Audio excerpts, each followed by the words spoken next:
করবে তার সাথেই তার হাসর হবে, তাহলে আপনারা তার সাথে হাসরের প্রিপারেশন নিতে থাকেন। কার সাথে হাসর করতে চান চিন্তা করা যায়। আনাস রাদিয়াল্লাহু আনহু বলতেন যে আমি আল্লাহর নবীকে ভালোবাসি, আমি আবু বকরকে ভালোবাসি, আমি ওমরকে ভালোবাসি রাদিয়াল্লাহু আনহুম আজমাইন। যদিও আমার আমল তাদের মতো নয়, তারপরে আমি আশা করি এই ভালোবাসার খাতিরে আল্লাহ তাদের সাথে আমাকে হাসর করাবে। চিন্তা করা যায়। আজকে একটা হাদিস পড়ছিলাম যে কিয়ামতের মাঠে শহীদরা পর্যন্ত ঈর্ষান্বিত হবে, নবীরা ঈর্ষান্বিত হবে একদল মানুষকে দেখে, যে আল্লাহ পাক তাদেরকে নূর দিবেন, চেহারা আলোকিত হয়ে থাকবে। তারা শহীদও হয় নাই, তারা নবীও ছিল না, বরং তারা তাদেরকে দেখে ঈর্ষান্বিত হবে। আল্লাহ পাক বলবেন এরা আমার সেই সব বান্দা যারা একে অপরকে মহব্বত করতো শুধু আমার সন্তুষ্টির জন্য। আর আমরা জেনাকে মহব্বত নাম দিয়েছি। এখন আমি এই জায়গাটা থেকে একটু ভিতরে যাই। দেখেন 1993 সালে এটা চালু হওয়ার পর থেকে কি হলো, আসলে হলোটা কি দেখেন। হলো মানে কি, একটু মনোযোগ দাও আমার দিকে তোমরা ইয়াংরা। যখন এটা লাইসেন্স পেয়ে গেল, পৃষ্ঠপোষকতা পাচ্ছে, তখন আসলে হচ্ছেটা কি। একটা জিনিস লাইসেন্স ছিল না, পৃষ্ঠপোষকতা ছিল না, মানুষ অল্প কিছু মানুষ করতো, সেটা আলাদা বিষয়। আর যখন একটা বিষয় মানে আপনি ঢাকঢোল পিটায়ে উদযাপন করতেছেন, তখন এটা একটা কি পেয়ে যায়, একটা আনুষ্ঠানিকতা পেয়ে যায়, একটা লিগালাইজড হয়ে যায় জিনিসটা। মনে হয় যে ওটাই মনে হয় করণীয়, ওটা যারা করছে না ওরাই মনে হয় ব্যাকডেটেড, এমন হয়ে যায় বিষয়টা। হলো কি তারপরে হলো ছেলে মেয়েদের ফ্রি একটা মিক্সিং শুরু হয়ে গেল। ছেলে মেয়ে মানে আল্লাহ পাক যে বলেছেন যে তোমরা দৃষ্টি নিচু করো, এটা যে কোরআনে আছে যে একটা গায়রে মাহরামের দিকে চোখ পড়লে যদি খারাপ চিন্তা চলে আসে চোখটা কি করো, নিচু করো, ছেলে হোক মেয়ে হোক। এই আয়াত কোরআনেই পড়ে থাকলো। চক্ষু নিচু করো তো দূরের কথা, চোখে চোখ রেখে এখন কিস করতেছে মনে করে বিষয়টা, তাই না? কথা কি বুঝতে পারেন? আল্লাহ পাক কোরআনে বলছেন, আমি শর্ট করে বলতেছি যেটা আপনাদের টাইমটাও মানে একটা ফ্যাক্ট, আপনারা বাসায় গিয়ে পড়ে দেখবেন। আল্লাহ পাক কোরআনে বলেছেন ওয়ালা তাকরাবা হাযিহিশ শাজারা। একটু বোঝার চেষ্টা করেন। এই কথাটা আল্লাহ পাক বলেছেন আমাদের পিতা এবং মাতাকে, আদম আলাইহিস সালাম এবং হাওয়া আলাইহিস সালামকে। দেখো তোমরা জান্নাতের সব জায়গায় ঘোরো, খাও, কোনো সমস্যা নাই। ওয়ালা তাকরাবা হাযিহিশ শাজারা। এই গাছে উঠবা না, কথাটা এমন না। এই গাছের পাতা ধরবা না, কথাটা এমন না। এই গাছের ফল টান দিও না, কথাটা এমন না। এই গাছের ছায়ায় বসিও না, কথাটা এমন না। আল্লাহ পাক বলছেন ওয়ালা তাকরাবা, এই গাছের কাছেও আরো জোরে বলেন, এই গাছের কাছেও যেও না। ফল খাওয়া তো দূরের কথা, গাছে উঠা তো দূরের কথা, গাছের নিচে বসা তো দূরের কথা, কাছেও সেম কথা আল্লাহ পাক সূরা বনী ইসরাঈলের মধ্যে বলছেন ওয়ালা তাকরাবুজ জিনা, তোমরা জিনার কাছেও। বলা হয় নাই যে তুমি দেখা সাক্ষাৎ করো না, ভ্যালেন্টাইন্স ডে পালন করো না তথাকথিত, তুমি ওর হাত ধরো না, তুমি ওর দিকে খারাপ নজরে তাকিও না, তুমি সব করো কিন্তু মানে বিশেষ কাজটা করো না, তার সাথে অন্তরঙ্গে মিলিত হয়েও না, এগুলো বলা হয় না। কি বলা হচ্ছে? ওর কাছেও। আর আমরা এখন কাছে যেও না আল্লাহ কোরআনে বলেছেন, আর সমাজ বলতেছে এটাই হলো কাছে আসার গল্প। এটা কি কাছে আসার? তাহলে কোরআন একদিকে যাচ্ছে, সুন্নাহ একদিকে যাচ্ছে, আপনার ইসলাম একদিকে যাচ্ছে, আল্লাহ একদিকে, রাসূল একদিকে, সমাজ। তাহলে নিঃসন্দেহে এই সমাজের উপর আল্লাহর বরকত নাজিল হবে, আল্লাহর রহমত আসবে। এটা বোঝার চেষ্টা করেন। এরপরে কি হলো 93 পর থেকে ফ্রি মিক্সিং বেড়ে গেল। এখন দিবস পালন, আপনি তো পরিবারের পিতামাতাও মেনে নিচ্ছে যে আরে এটা তো ছেলেমেয়েরা এখন করেই, সমস্যা কি? ফ্রি মিক্সিং বেড়ে গেল। ফ্রি মিক্সিং বাড়া মানে জেনা বাড়া। এখন অবৈধ সম্পর্ক বেড়ে গেল। কেউ এটাকে জেনা মনেই করবে না। 500 টাকা 1000 টাকা দিয়ে জেনা করা যায় এক রাতের জন্য। জেনা হয়ে গেল সহজ, একদম সহজ। যে জেনার কারণে সমাজে এমন মহামারী নেমে আসে, এমন রোগ নেমে আসে যেটা আগে কখনো ছিল না। কিছুই না, দেখেন সামনে আরো কি আসতেছে। ওটা তো কিছুই ছিল না।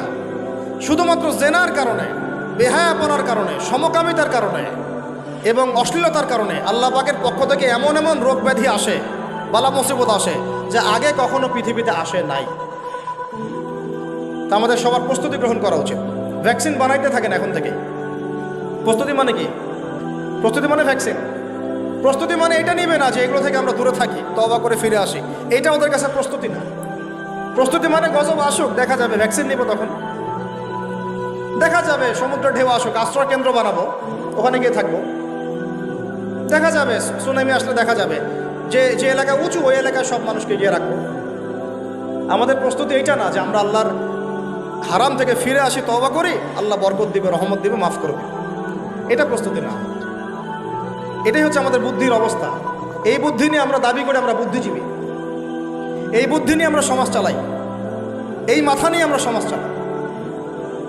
কে টিকতে পারছে? ফেরাউন টিকতে পারছে? নমরুদ টিকতে পারছে? কে টিকতে পারছে পৃথিবীতে? আজ জাতি, সামুদ জাতি, কওমে নূহ, কওমে শুআয়ব, কে টিকতে পারছে? এখনকার নব্য যারা ফেরাউন, নব্য নমরুদ, নব্য আবু জাহেল, এরাও টিকতে পারবে? কশ্চিন কালো। দেখেন, তারপরে ফ্রি মিক্সিং বেড়ে গেল, প্রেমিক প্রেমিকা কপত কপতি, যুগল বিনিময়, যুগলবন্দি হচ্ছে। তারপরে জেনা বেড়ে গেল, পরকীয়াও বেড়ে গেল, জেনাও বেড়ে গেল, পরকীয়াও বেড়ে গেল। অথচ কোরআন বলছে জেনা করলে কোরআনের শাস্তি হচ্ছে 100 বেত্রাঘাত দিতে হবে। কতটা? আর ওইটা আপনি দিবস পালন করতেছেন এখন। আল্লাহ বলছেন এটা করলে 100 বেত্রাঘাত, আর 1 বছরের জন্যে ওই এলাকা থেকে নির্বাসন। এটা কোরআন বলছে, সূরা নূরের আয়াত 2 নম্বর 3 নম্বর আয়াত। এটা বলছে কোরআন, কথা বলছে এটা। আর সমাজ বলতেছে আসো কাছে আসার গল্প, আরো জেনা করো। আল্লাহ বলছেন কাছেও যেও না, আমি বলছি এটাই কাছে আসার গল্প। এরপরে বাড়লো পরকীয়া, এর সাথে আরো বিভিন্ন সিরিয়াল, হিন্দি সিরিয়াল, এইটা স্টার জলসা, জি বাংলা দেখে দেখে আমাদের একদম মাথাটা খারাপ হয়ে গেল। বাসায় বউ, বাইরে আরো 3-4টা, বাসায় স্বামী, বাইরে 3-4টা। এই সমস্যাটা রেয়ার না, অনেক বেশি বেশি ঘরে ঘরে ঢুকছে এটা। এখন ছেলে ছেলের সাথে জেনা করতেছে, এখন ছেলে ছেলেও ভ্যালেন্টাইন্স পালন করবে কালকে। নাউজুবিল্লাহ, নাউজুবিল্লাহ মিন যালিক। এটা কওমে লূত, এটা কোন কওম? কওমে লূত। আল্লাহ পাক ওই কওমকে এরকম করে মাটি থেকে উপরে উঠিয়ে পাথর নিক্ষেপ করে সবগুলোকে থেতলা করে মাটিতে দাফন করে দিয়েছিলেন। এখনও আপনি গুগল সার্চ করে দেখেন, জর্ডানের ডেড সি, মৃত সাগর, ওই জায়গাটা ছিল, কওমে সাদুম ওখানে থাকত, নিদর্শন সামনে পড়ে আছে। আর আমাদের নবীজি বলছেন তোমরা যদি সমকামী কাউকে পাও, আল্লাযী আমিলা আমালা কওমি লূত, যে কওমে লূতের আচরণ করেছে, ফাকতুলুল ফাইলা ওয়াল মাফউলা বিহি, তাহলে যে করেছে ওকে এবং যার সাথে করা হয়েছে দুইটাকে হত্যা করবে। কে বলেছেন? আপনার নবী, জি, যিনি সমাজ চালান তার নবী, যার হাতে সব অথরিটি আছে, আপনার নবী কথা বলেছেন। আপনি আপনার নবীর সামনে হাউজে কাউসারে কিভাবে দাঁড়াবেন এই ফিকির আপনি গ্রহণ করেন। আরো বলেছেন তিনি, উরজুমুনা আলা ওয়াল আসফালা মিনহুমা উরজুমুহুমা জামিআ, তোমরা সমকামী কাউকে পাইলে উপরে আছে যে আর নিচে যে আছে দুইটাকে এক রজম করে থেতলা করে হত্যা করবে। এটা কি ব্যক্তির জন্য এই দায়িত্বটা বর্তায় না এটা উপরের লেভেলের দায়িত্ব? এই হলো আল্লাহর বিধান, রাসূলের বিধান, আর এই হলো সমাজ, এই হলো আমাদের অবস্থা। এরপর আমরা দাবি করতেছি আমরা মুসলমান, আমরা মানে মরার সাথে সাথেই জান্নাতে চলে যাবো। নাউজুবিল্লাহ। চিন্তা করা যায়? আমরা দাবি করতেছি আমরা মুহাম্মদ সাল্লাল্লাহু আলাইহি ওয়াসাল্লামের উম্মত, আমরা তার হাতে হাউজে কাউসারও চাই, তার সুপারিশও মানে প্রত্যাশা করি, আর পুরো জীবনটা উপর থেকে নিচ পর্যন্ত তার বিরুদ্ধাচরণ করে চালাচ্ছি। এটা আমাদের দেশে 1993 থেকে শুরু হলো। তারপরে পরকীয়া এগুলো আরও বাড়তে থাকলো। এর উপর আবার একটা ব্যাপার আছে, এর উপর আবার ওই 90-এর দশক থেকে এই পর্নোগ্রাফিও ছড়ায় দেওয়া হলো সব জায়গায়। মানে ভিতরে ভিতরে ফোনে ফোনে ছেলেমেয়েরা পর্ন দেখতেছে। আমার কথাটা বুঝেন, রাত্রেবেলা ভিতরে ভিতরে মনে করেন ছেলেমেয়েরা পর্নোগ্রাফি দেখতেছে। বেশি ভালো সাজার প্রয়োজন নাই, সবারই চোখে কম বেশি এটা পড়েছে। যারা অনলাইনে ঢুকেছেন, জীবনে একবার হলো তার চোখে পড়বে, এটা অনলাইনের ফিতনা, তাই না? পর্নোগ্রাফিও দেখতেছে। এদিকে পর্নোগ্রাফি দেখার মধ্য দিয়ে কি হয়, মানুষ পশু হয়ে যায়। একটা মানুষ যখন পর্নোগ্রাফিতে আসক্ত হয়, ওটা ছাড়া সে চলতে পারতেছে না। ওর সামনে আপনি 5 বছর 6 বছর একটা মেয়েকেও যদি দেন, ওকে ধর্ষণ করে রেখে দেবে। দেখেন, হ্যাঁ, কেন ধর্ষণ করলো 5 বছরের মেয়েটাকে? এটা কি সম্ভব? 5 বছর একটা মেয়ের সাথে কি মানে সেক্সুয়াল কোনো সম্পর্ক সম্ভব? ও কীভাবে করতে পারলো? বিকজ পর্ন দেখে দেখে ওটা মাথাটাও নষ্ট হয়ে গেছে। পর্ন যেটা করেছে, পর্নোগ্রাফি আর এই জেনাগুলো যেটা করেছে, সত্যিকারের ভালোবাসার সংজ্ঞাটাই পরিবর্তন করে দিয়েছে। সত্যিকারের ভালোবাসা মানে হচ্ছে দায়িত্ব, রেসপন্সিবিলিটি, বিশ্বাস, ভালোবাসার মানুষ ভালো থাকে এটা চাওয়া, তার উপর আমার জিম্মেদারি আছে, তাকে ভালো রাখা। ভালোবাসা মানে কি? স্বার্থ ত্যাগ করে তার স্বার্থ দেখা, তাই না? সম্মান। ভালোবাসার ডেফিনেশন কি? ভালোবাসা মানে কি? আমি আমার ওয়াইফকে ভালোবাসি, তার মানে কি? আমি তার ইজ্জতের জিম্মাদার, তার দিকে চোখ তুলে কেউ খারাপ চোখে তাকাতে পারবে না। ভালোবাসি আমি তাকে, সে আমার, আমি তাকে অন্যের সামনে শো করতে পারবো না, সে আমার। ভালোবাসা মানে আমি তাকে বিশ্বাস করি, আমি তাকে কি করি? বিশ্বাস করি, আমি তার প্রতি আমার আত্মবিশ্বাস আছে, কনফিডেন্স আছে। ভালোবাসা মানে আমি তাকে সম্মান করি, আমি তার সম্মান বুঝবো। তো পর্ন আর জেনা যেটা করলো, ভালোবাসার সংজ্ঞাটাই পরিবর্তন করলো। এরা ভালোবাসার সংজ্ঞা দিল, ভালোবাসা মানে হলো যৌনতা। ভালোবাসা মানে জাস্ট সেক্সুয়াল রিলেশনশিপ, আর কিচ্ছু না। এরা যদি একে অপরকে সত্যি ভালোবেসে থাকে, তাহলে আগামীকাল এদেরকে বলেন যে জেনা মুক্তভাবে বিয়ে করে ফেলো দেখি, এদের মধ্যে 80% এটা করবে না। কারণ তাহলে ভালো যদি এতই বাসো, তা হাতটা ধরিও না তুমি। আল্লাহ পাক হাত ধরতে নিষেধ করছেন। তুমি পরিবারের মাধ্যমে প্রস্তাব পাঠাও, মোহর ফিক্স করো, করে বিয়ে করো। ভালোবাসো যদি, তাহলে তাকে নিয়ে সন্তুষ্ট থাকো, তার সম্মানবোধ রক্ষা করো, তার দায়িত্ব নাও। তার কি নিবা? দায়িত্ব নাও। ভালোবাসার ডেফিনেশন চেঞ্জ করেছে এরা। একটা মেয়েকে ভালো তুমি যদি বেশেই থাকো ছেলেটাকে, তাহলে তুমি তার সাথে কিভাবে এভাবে হারাম জেনায় লিপ্ত হতে পারবে? তোমার তো বলা উচিত ছিল যে আমি একজন মুসলিম মেয়ে, আমি এসব জেনাতে যাব না। আমাকে যদি আপনি পছন্দ করেই থাকেন, আমার বাবার কাছে প্রস্তাব পাঠান। সিম্পল। এরপর পরিবারের মাধ্যমে আহাত হবে, তারপরে আমরা আক্ত হবে, সেখানে আমাদের মোহর থাকবে, সাক্ষী থাকবে, আল্লাহর কালিমা সাক্ষী রেখে আমরা বিয়ে করে ফেলব। এইগুলোর মধ্য দিয়ে ভালোবাসার ডেফিনেশন চেঞ্জ করে দেওয়া। ভালোবাসার মানে যেটা ছিল সম্মান, ওইটার নাম হয়ে গেল এখন যৌনতা। যৌনতা ছাড়া কোনো কিছুতে তারা এখন বিশ্বাসী না। এই হোটেলে যে যৌনতাগুলো হবে, আপনারা প্রত্যেক মালিকের জিম্মেদার, বহন করতে হবে আপনাদের। ভাবতেছেন আমি তো ভাড়া দিছি, ও কি করে করুক ভিতরে, না, আপনিও দায়ী আছে, হিসাব আপনাকেও দেওয়া লাগবে। ও তো দিবেই, আপনাকেও দিতে হবে। যারা এটাকে পেট্রোনাইজ করেছে, যে চালু করেছে, ওকে নিয়ে আমি এখন চিন্তিত। এগুলো স্টাডি করতে গিয়ে জানি নামটা আমার মাথায় আসছে, আমার মানে কলিজাটাই কাঁপা শুরু করছে। একটা জিনিস হচ্ছে, আপনি একটা খারাপ কাজ নিজে করেন, মনে করেন নাউজুবিল্লাহ এক ভাই নিজে সুদ খায়, এটা তার ব্যক্তিগত পাপ, ঠিক আছে? এক ভাই ব্যক্তিগতভাবে গান শুনছে, ব্যক্তিগত পাপ। এক ভাই ব্যক্তিগতভাবে হয়তো কেউ নাউজুবিল্লাহ জেনা করেই ফেলছে, এটা তার কি ব্যক্তিগত পাপ। আল্লাহর কাছে ইস্তেগফার করবে, তওবা করবে, আল্লাহ চাইলে মাফ করে দিবেন, পাপ গোপন করে দিবেন ইনশাআল্লাহ, তাই তো? এটা একটা সুরত। একটা সুরত কি? আমি সুদ নিজে খাইছি, আরো লক্ষ কোটি মানুষকে খাওয়াইছি। আমি জেনা নাউজুবিল্লাহ সে নিজে করছে, অন্য আরো লাখ লাখ মানুষ, যুবক যুবতীকে জেনাতে উৎসাহিত করতেছে। নিজে গান শুনছে, মানুষকে শোনাচ্ছে, নিজের মৃত্যুর পরেও সেই গান বাজতেছে। এটা হচ্ছে গুনাহে জারিয়া। এটা কি? গুনাহে জারিয়া। তাহলে একটা গুনাহ নিয়ে আদম আলাইহিস সালাম যদি এত বছর কান্নাকাটি করেন, ইব্রাহিম আলাইহিস সালাম কিয়ামতের মাঠে যদি বলেন আমি পারবো না সুপারিশ করতে, নূহ আলাইহিস সালাম যদি বলেন আমি পারবো না সুপারিশ করতে, ঈসা ইবনে মারইয়াম, মুসা আলাইহিস সালাম তারা পর্যন্ত বলবেন আমি আজকে আল্লাহ পাকের সাথে কথা বলার সাহস রাখি না। আর এই যারা গুনাহে জারিয়া চালু করে দিল, এদের কি অবস্থা হবে? কি অবস্থা হবে চিন্তা করেন। এভাবে ছড়াই গেল ফ্রি মিক্সিং, ছড়াই গেল ব্যভিচার, ছড়াই গেল পর্নোগ্রাফি। এই পর্নোগ্রাফির মধ্য দিয়ে এরা আবার যখন পর্ন দেখে, বাইরে আবার স্কুল কলেজ বিশ্ববিদ্যালয়ে পড়াশোনা করে, ছেলে মেয়ে একসাথে পড়াশোনা করে না, বাসায় পর্ন দেখে, আবার সকালবেলা এসে স্কুল কলেজ বিশ্ববিদ্যালয়ে ছেলে মেয়ে একসাথে পড়াশোনা করে। তখন ওই যে পর্নোগ্রাফির যে পশুত্বটা, এটা ওর মধ্যে থেকে গেল। একটা মেয়েকে সে এখন চাচ্ছে জাস্ট ওর সাথে একটা সেক্সুয়াল সম্পর্ক করার। মুখে অনেক কথা বলতে পারে, ভালোবাসি, জীবন দিয়ে দিব, এইটা সেইটা, হাবি যাবি, বিয়ে করব, আসো আগে করি, আসো আমরা যৌন সম্পর্ক আগে করি, পরে না হয় বিয়ে করে নিব। অনেক কথা বললেও মূল উদ্দেশ্যটা হচ্ছে তার ভোগ করা। মানে আপনাকে আল্লাহর বান্দা থেকে একজন ভোগবাদী পশুতে পরিণত করা। আল্লাহর বান্দা থেকে ভোগবাদী পশুতে পরিণত করা। এভাবে একটা পুরো জেনারেশন 1993 থেকে নিয়ে 2024 একটা পুরো জেনারেশনকেই নষ্ট করে দেওয়া হচ্ছে। মাস্টার প্ল্যানটা দেখছেন? ওদের মাস্টার প্ল্যানটা দেখছেন কি? কিভাবে 20 বছর ধরে একটা জেনারেশনকে নষ্ট করা যায়।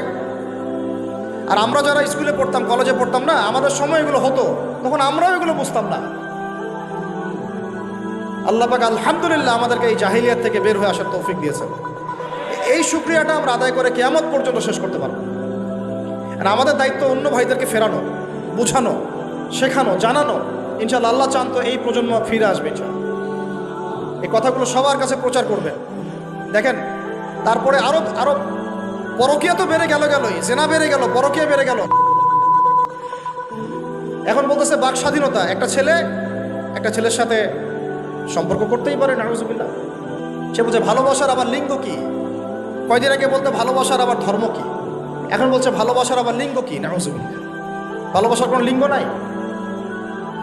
তুই যে বেটা পৃথিবীতে আসলি, তুই কি ছেলের মিলনের ফলে আসছিস? চিন্তা করেন তো কথাটা। ও যে এখন ওর বাবা মা নাই, ওকে আল্লাহ বাবা মার মাধ্যমে পৃথিবীতে পাঠান নাই। এই চিরায়ত আল্লাহর দেয়া সিস্টেমকে চেঞ্জ করে এখন ছেলেতে জেনা করা শুরু করতেছে, মেয়েতে জেনা করা শুরু করতেছে। বলতেছে ভালোবাসার আবার লিঙ্গ কি? কয়দিন আগে বলতেছিল ভালোবাসার আবার ধর্ম কি? মানে বৌদ্ধ, খ্রিস্টান, হিন্দু, মুসলমান সবাই একাকার হয়ে প্রেম করতেছে। আর একটা এজেন্ডা ভিতরে চলতেছে। আমি অনেকদিন খোলামেলা বলেছি, মুসলিম মেয়েদের ইজ্জত নেওয়ার একটা পায়তারা চলতেছে ভিতরে। মুসলিম মেয়েদেরকে ফুসলিয়ে ফাসলিয়ে প্রেমের ফাঁদে ফেলে ইজ্জত নষ্ট করে গর্ভে বাচ্চা দিয়ে চলে যাবে। এর নাম দিয়েছে লাভ জিহাদ। আপনারা এগুলো ঘাটাঘাটি করেন। মুসলিম মেয়েদেরকে খুব সতর্ক রাখবেন বাসায়। আপনার মেয়ে, আপনার বোন, আপনার স্ত্রী, এদেরকে খুবই সতর্ক রাখবেন। কোন অবস্থাতেই যেন এদেরকে এগুলো স্পর্শ করতে না পারে। একবার ইজ্জত চলে গেলে আর কোনোদিন ফিরে আসবে না ভাই। আরও তো কি বলতে গেলে তো এগুলো বললে শেষ করা যাচ্ছে না। এরপরে আবার আসছে এখন নতুন ফিতনা কি, যে না ভাই আমি মনে মনে ছেলে না, আমি মনে মনে আবার মেয়ে। না বুঝবে, বাইরে ছেলে, মনে মনে আবার মেয়ে। এরা আবার এখন কি করতেছে দেখতেই তো পারতেছে কি হচ্ছে। এভাবে আরও একটা 10 বছর মেয়াদী পরিকল্পনা গ্রহণ করছে। 10 বছরে যেন বাংলাদেশে এদের সংখ্যা আরও বেড়ে যায়। 10 বছর, এই যে বললাম 1993 এর আগে যেমন জেনার হারটা একটু কম ছিল, কিছুটা হলেও কম ছিল। যতদিন থেকে এইসব দিবস পালন করা শুরু হলো, জেনা বেড়ে গেল। ওই যে 20 বছর 25 বছরে এই জায়গায় আসলো। এখন যদি এইভাবে চলতে থাকে, আগামী 20 বছর পর কোন জেনারেশন আসবে আল্লাহ ভালো জানে। আর তখন এই বাংলাদেশের উপর কোন গজব আসতে পারে আল্লাহ পাক ভালো জানে। আল্লাহর গজব চলে আসলে কোনো ন্যাটো আর কোনো জাতিসংঘ আর কোনো পশ্চিমা সভ্যতা আর কোনো মিত্র রাষ্ট্র কেউই বাঁচাতে পারবে না, কেউ না। এই সহজ কথাটা আমরা বুঝতে চেষ্টা করতেছি না। আল্লাহ পাক আমাদেরকে তওবা করে ফিরে আসার তৌফিক দান করেন। এইগুলো চলতেছে। অথচ সবচেয়ে বেশি ভালোবাসেন, মহব্বত করেন আমাদেরকে আমাদের রব। কে ভালোবাসে আমাদেরকে? আল্লাহ ছাড়া আসলে ভালোটা বাসেই বাকে। আমরা যে পবিত্র সম্পর্কের কথাও বললাম, এই যে স্বামী স্ত্রীর সম্পর্ক, স্বামী স্ত্রীর মধ্যে মহব্বত, পবিত্র সম্পর্ক, এটা হালাল, বৈধ। আল্লাহ পাক বৈধতা দিয়েছেন, কারণ আমাদের প্রবৃত্তির চাহিদা আছে। এই চাহিদা পূরণের জন্য আল্লাহ পাক আমাদেরকে হালালভাবে বিয়ে করতে বলেছেন। সমাজ বিয়েটাকে কঠিন করে ফেলল আর জেনাটাকে সহজ করে ফেলল। বিয়ে কঠিন হয়ে গেল, এরা এখন বিয়ে করতে পারবে না চাই নাই। 21 বছর না 20 বছর বয়স হলে সে বিয়ে করতে পারবে না। 20 বছর একটা ছেলে আগামীকাল এই তথাকথিত ভালোবাসা দিবস পালন করতে পারবে, জেনা করতে পারবে। কেউ বলার কিছু নাই, কেউ বলার নাই, কেউ দেখার নাই। চলছে, মানে এভাবেই চলছে। সমুদ্রের পানিতে ভেসে গেছি আমরা। একটা মেয়ের বয়স 17 বছর, সে কালকে জেনা করবে। অগণিত মেয়ে কালকে 17 বছরের মেয়ে জেনা করতে পারে, আল্লাহ হেফাজত করুন। কিন্তু এখন বিয়ে করতে পারবে না। বিয়ে করতে গেলে সমস্যা। তাহলে চিন্তা করেন, পয়সার এক পিঠ যদি আপনি দেখান, অপর পিঠ দেখতে হবে। এক পিঠে যদি এই সমস্যা হয়, অপর পিঠে কী পড়তে সেটা দেখতে হবে, আমাকে বুঝতে হবে। বিয়ে কঠিন হয়ে গেল, জেনা সহজ হয়ে গেল। আবার বাসায় ধরেন একটা পুরুষের সামর্থ্য আছে, চাহিদাও বেশি। সামর্থ্য আছে অনেক, চাহিদাও বেশি। সমাজে বিধবা মেয়ে পড়ে আছে, তালাকপ্রাপ্তা মেয়ে পড়ে আছে, এতিম মেয়ে পড়ে আছে, বিয়ে করার মানুষ নাই। এখন সমাজে যদি কোনো সৎ পুরুষ একাধিক বিয়ে করে, তাকে সমাজে বাঁকা চোখে দেখা হবে। কিন্তু এই পুরুষে যদি বিয়ে না করে বাইরে আরো 10টা মেয়ের সাথে অকাম কুকাম করে, তাকে কিচ্ছু বলা হবে। বলেছি আমি, কোরআন একদিকে, সুন্নত একদিকে, ইসলাম একদিকে, সমাজ এই সমাজের তাকদির খারাপ, এভাবেই